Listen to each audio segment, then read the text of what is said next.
G'day to you sirs, it is Grizzle, and welcome to a tutorial video regarding domes in Evolve. A lot of players will genuinely think that just doming the monster is all there is to it, but there actually is a whole lot more that you need to know. There are certain domes that you do and don't want, and the main aim is to be able to have a dome where you can do the most damage to the monster. Or looking at it from a monster player's perspective, you want to be forcing domes that are going to give you an advantage against the hunters. Doming or possessing the mobile arena is something that all trappers have in common. Of course, all trappers have their own weapons and way of tracking, but to be used effectively you will need to know how to use the mobile arena well. Before actually getting onto the more complex stuff, there is a few things that you should know about the mobile arena. Simply holding it in your hand will leave you with a handy outline, so you can actually see roughly where the dome is going to land. Be wary of obstacles though, because it will actually go red and stop you from throwing it. The radius from the point where you actually throw the dome is 50 meters, so something you can find out by simply pinging in front of you. Thankfully, the dome does come down in an instant, so as long as the monster is in the right radius, you should trap the monster very easily. The last simple thing that you will need to get a good understanding of is the time taken from the dome to go up for it to go down. You, as the trapper, are the only one that can see when the dome is about to come down, simply because you have a bar that actually indicates this. This is something that you should communicate with your team, as it is important to know when the monster is about to flee. This way you have time to prepare to put tranks or stasis in the monster so you can keep up with them as long as possible. If you're playing as monster or a different hunter class, you should also have a rough understanding of how long the dome takes to come down. The exact time the dome is up is 60 seconds, which when you think about it actually isn't that long, hence why you want to get the best dome possible. Of course, as a hunter player, you aren't always going to get trappers that are going to communicate and tell you how long it is until the dome comes down. You are also unlikely to count 60 seconds in your head because you're going to be concentrating on fighting. However, there is one easy way you can tell as a monster or hunter when the dome is about to come down. This doesn't happen all the time, but still a really good tip. A trapper will occasionally tell you when the dome is about to come down.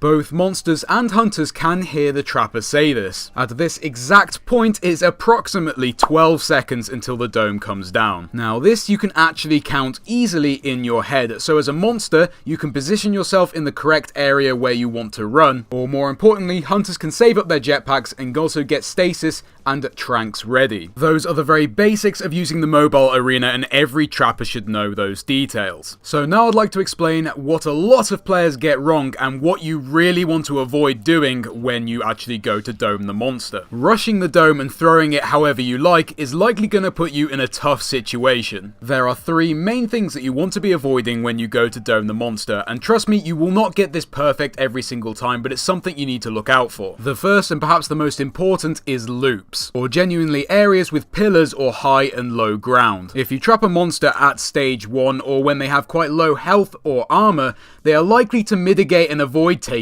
damage. A dome with a lot of loops just means they're going to run round, and it's going to waste a lot of jetpack on the hunter's part, and you will never be able to actually catch the monster and do enough damage. It also means the hunters have to spread out a lot more, and it's going to be easier for the monster to pick you off. A lot of inexperienced players tend to do this, and it's probably one of the lead causes of losing games. So remember, trapper, if you throw a dome with a lot of loops, it is not your team's fault that they cannot do enough damage to the monster. So how can you get a dome on the monster where there is the least loops possible? Well, just remember, when the monster is on the run, they will spend a lot of time feeding and also perhaps at some points evolving. With the help of your team pinging and going ahead of you, this should give you a big enough window of time to find the perfect position to get the dome where the monster is going to have as least loops as possible and is going to be able to trap them. You can, as a trapper, of course, practice and find the best dome locations with the most open areas, but look for very wide open spaces where there's very little for the monster to mitigate round. This way you will always have a line of sight of the monster and can constantly keep the damage down. Lastly, one really effective way of avoiding getting loops is when the monster is at its most vulnerable. In the rare occasion you get close enough to a monster when they're evolving and you have a dome ready, gives you a lot of options. If this does happen, there is a really good way of cutting out and avoiding loops.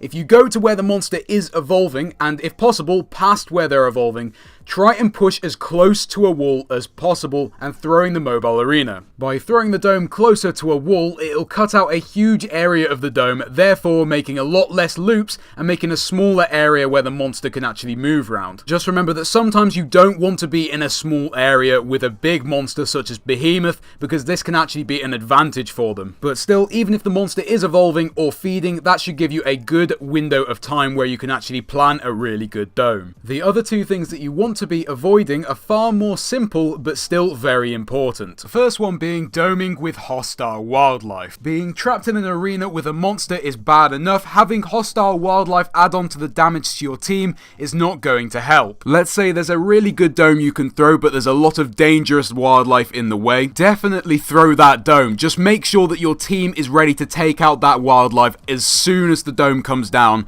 so that you have time to then work on the monster, otherwise it's going to cause problems. The final thing I would avoid doming by is deep water. There are few areas on maps where you can do this, but it's still a thing that you want to be looking out for. By throwing the mobile arena in an area with deep water is going to be hard for your team to actually do any damage to the monster or even avoid the monster full stop. In that area of the dome you will only be able to swim and not shoot the monster, and it will burn a whole lot of your jetpack. This doesn't tend to apply to pools and streams because the water's genuinely shallow enough for you to be able to shoot in it, and it's also very advantageous because you can douse off flames from monsters such as Goliath. Now you know what sort of domes you want to be avoiding and what you want to be throwing.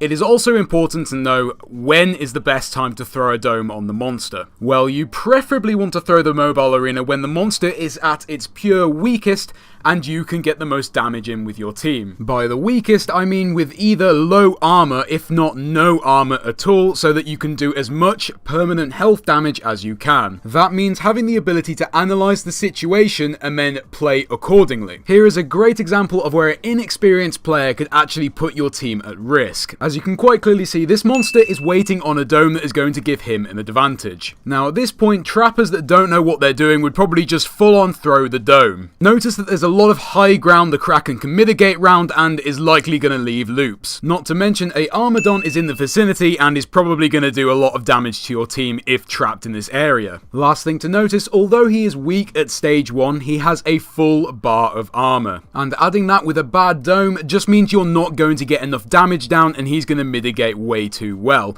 Also, to add on to everything else, he has the damage resistance perk, which is just going to make your life even harder. So in this situation, especially if the monster is going to start fighting or attacking you, you might as well just try and get damage down until he starts to run. That way you're still reducing his armor and saving the time on your mobile arena. Then soon after, a monster is likely to realize that you're not going to be throwing the dome and is probably going to try and leg it to try and get more armor or evolve up. At this point, even sometimes regardless of how bad the dome is, it's great to throw it, since that now you've got the low armor to deal with, you're likely to get some permanent health damage down and therefore going to do a lot more to the monster. Remember that this applies at all stages of the game, not just when the monster is at stage 1. So if a monster decides to fight you, whether that's at relay or somewhere random on the map, hold that dome until he decides to run. That way giving you the best opportunity to do the most damage. At this point, you should be a lot more informed about how to go about doming in Evolve, and it is a lot more complex than you may think. Again, you're not going to get everything perfect, but it's definitely going to improve your play by knowing these tips. The last couple of things I want to touch on are more for advanced players, and they're a little harder to do, but still something you can pull off and can be really good. The first of these is a cloaked dome. This requires quite a lot of coordination and communication between the trapper and the support. It doesn't sound so complicated, but to do well can be quite hard. You need to first suspect that the monster is in the area and can't smell you, and then cloak and go in for the dome. This way you'll be able to close the distance between you and the monster undetected, meaning the monster is going to eat and do its normal thing, resulting in you getting a really effective dome. Again, this is done very rarely in the game, but is a fantastic strategy, especially for going up against monsters that like to flee till stage 3. The last thing, which is more for experienced players, is god doming. These are normally accidental domes, but they can be planned and used to your advantage. A normal god dome is normally an area or loop in the dome that only hunters can fit through. Of course, the advantage of this being like your own personal panic room, meaning that monsters can't fit through that gap, so that if you're being targeted, you can go through that gap, avoid the damage, and then get healed up by your medic. So the one way you can get a god dome is simply by practicing in solo and lining up the dome in the correct position so that when you play an actual game, you can land a god dome every time. However, the other way you can do on demand. It's a little bit more risky, but does work quite well. Simply leaving a ping on the edge of where you want a gap to form for a god dome will allow you to actually measure out the distance very well. When the ping measures out to about 54 meters, that should be the correct distance for a god dome. Just remember, this can be quite hard to do on demand, but can be very beneficial. Also, it doesn't work 100% of the time depending on where you actually try and do it. So remember, trappers, when throwing the mobile arena, really think about what you are doing. I hope this video has helped you out and made you better at doming in general. Leave a like if you did, and I'll see you in the next video.